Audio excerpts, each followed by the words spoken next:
The real power of the model is that you can change the assumptions and see how sensitive your bottom line is to changes in the volume of how much you sell, changes in how much you charge for something, or how much it costs you for various line items. You'll get to understand how sensitive your bottom line is to changes in those assumptions. Okay, now we get to like mess with the model and break it. So I've got kind of 3 ideas that I think this model could manage.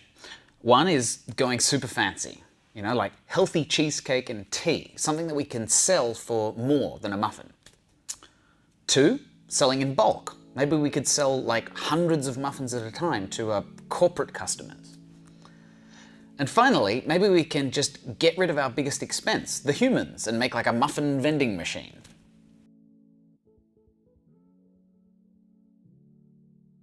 Let's start with the fancy option.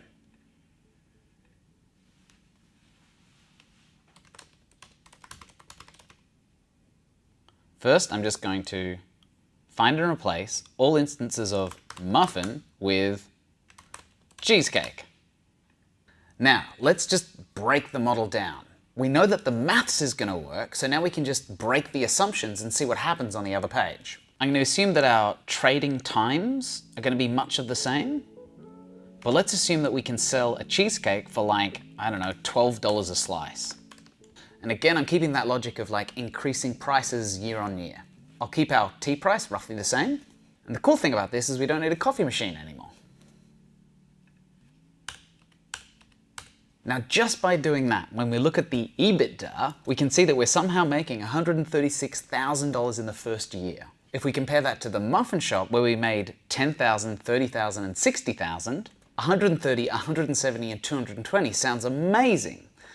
But I'm guessing we have to raise some of our costs to account for the fact that we're making a more expensive product. So let's assume that the price of the ingredients is like triple what it was for muffins. And let's assume that it takes a bit more time to actually cook the things and that we're paying a slightly higher wage. It seems like our operating costs will be kind of much the same. We still have to market it and have rent and all that kind of stuff. But we can see that we're still making more money. So the interesting thing about what we've done is we've just taken the idea of a coffee and muffin cart and we've suddenly turned it into a cheese and tea cart.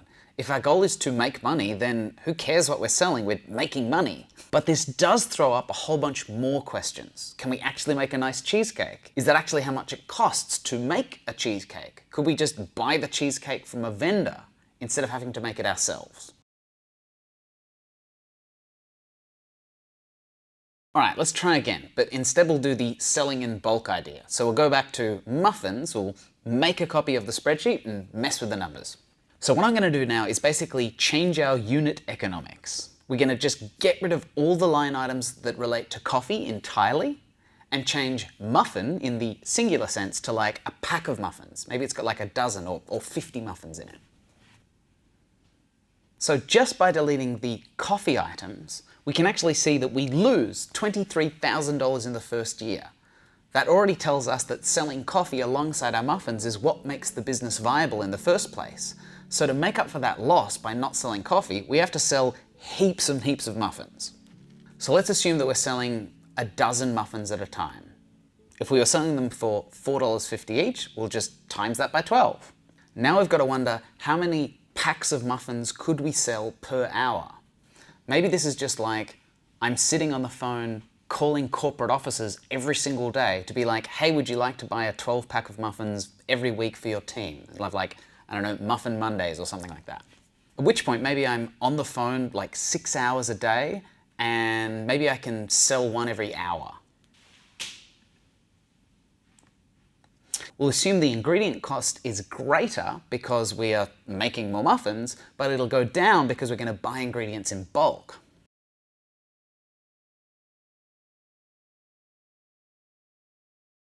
Now, as we develop it, we're suddenly learning, like, if we're just selling it via the phone, we don't actually need a cart.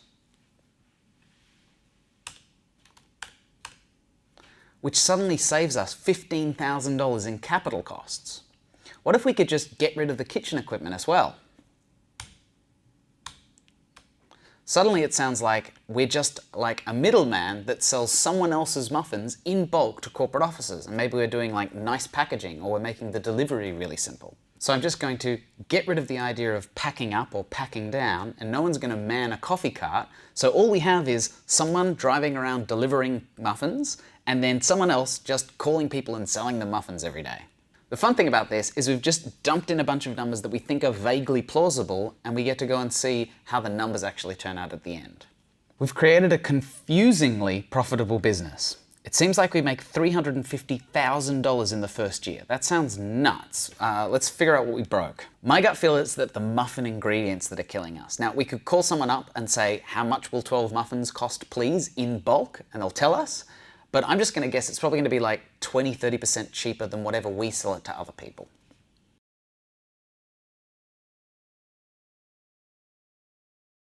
Looking back at the cash flow, we've got something that seems a little bit more realistic. We've got a pretty nice gross margin, but then because of all of the employee expenses again, except this time it's delivery and phone sales, we make a pretty similar EBITDA to the first model. So I guess the interesting thing there is, what kind of company do I want to run? Do I want to be on my feet every day, making coffees and selling muffins and talking to people? Or do I want to be like squirreled away in a shared office just making calls constantly? They're two very different kinds of businesses that make a similar amount of money to a very different kind of customer. Let's extend the model into the other direction and just get rid of the humans. Because in the two previous models, we learnt that wage costs are a really big part of our business. In this kind of business, wages are always going to be one of the biggest costs. It's just something you can't really get around. But let's try. Because it's a robot, we're going to be 24 hours a day, 7 days a week. Because it's a vending machine, I imagine our muffins are going to be a bit like cheaper. They're not going to be as nice because they might get a little bit stale. And now we have to try and guess like how many muffins could we sell per hour through a vending machine. I guess that depends on where it is and what the foot traffic is like. Let's guess that in peak time, you might have people lining up, at which point it'd sell one every minute or two, but then there's going to be like throughout the night when there's no one there and it's going to sell 0. So on average, maybe it's like, I don't know, 10 per hour. We're going to get rid of the tea and coffee line items, and we're going to get rid of the serving hours per day. And now we thought we were getting rid of the wage costs, but somebody's going to have to stock the vending machine each day. But because it's a really simple task, we can probably pay like minimum wage, which in Australia is like $18.50. Now I'm kind of thinking of this model for one vending machine. So I can imagine it'd take somebody like an hour to restock it each morning. They drive to the vending machine, they fill it up, they go away. And what we're saving in people costs, we're probably paying for in vending machine costs. Now I have no idea how much it costs to make a vending machine, but let's just assume it's much more than like a coffee cart, like $50,000 or something. And now the moment of truth. Again, a surprisingly profitable business. I'm guessing there's a whole bunch of stuff that I haven't thought of in this model. So let's go back and make it a bit more conservative. Even though we're paying minimum wage to restock it, let's assume that we're paying somebody to fix the vending machine when it breaks. Now there's one of these funny things, because we've got wages per hour times hours per day, because we built this around the idea of paying barista staff. So to make this model work, I'm actually going to add 2 different tiers of wages. We've got the restocking hours, which is simply somebody going and filling up the thing with muffins. And then we've got repair hours, and that's somebody who's more qualified to actually fix the machine. So whilst we've got wages per hour and hours per day for restocking, for our repair person, it's probably going to be more like wages per hour and then hours per month, because they'll only spend 5 hours of every month actually fixing the thing. Then we have to update the maths in the cash flow table to reflect that. And we end up with what seems to be a pretty profitable business. Again, my gut says that whilst we're saving a lot of money in our wage cost, we're probably going to be spending a lot more in product and the machinery. So let's revisit the first tab. I'm going to assume that we're making very little margin on the actual product. We're buying it from a wholesaler for $2.50 and selling it for $3. We're just hoping to sell a lot and not pay any wage cost. And let's assume that the vending machine is actually really, really expensive. Let's assume we've got to spend $150,000 designing it, testing it, and building it. You know, there might be an entire year of an engineer's wage just making the damn thing. And suddenly we get to a model where we make only $4,000 in the first year, despite an equity investment of a couple of $100,000. Then in the second year, we're making $40,000. And in the third, like 90. Now, this is what I'd expect to see from a product business. We're either like breaking even or losing money in the first year or couple of years. And then as things get more efficient and we sell more product, it gets efficient over time. The interesting thing about this vending machine model is it's basically like the profit calculation for one vending machine. So what happens if we put this muffin vending machine idea in, like, I don't know, every airport in the world or every street corner in New York, San Francisco, and Beijing?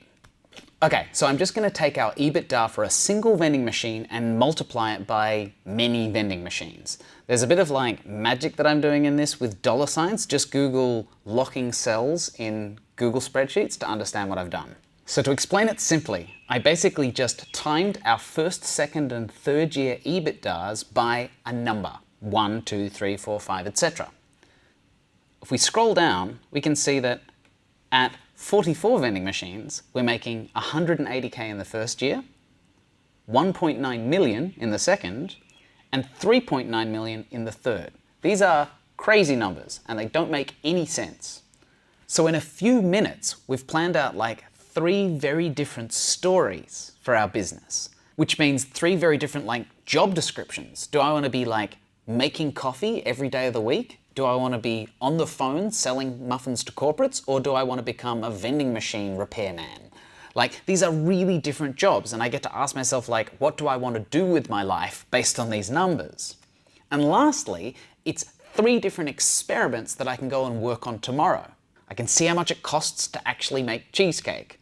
I can see if corporates actually want to buy muffins in bulk, and I can see just how complicated it is to build a vending machine.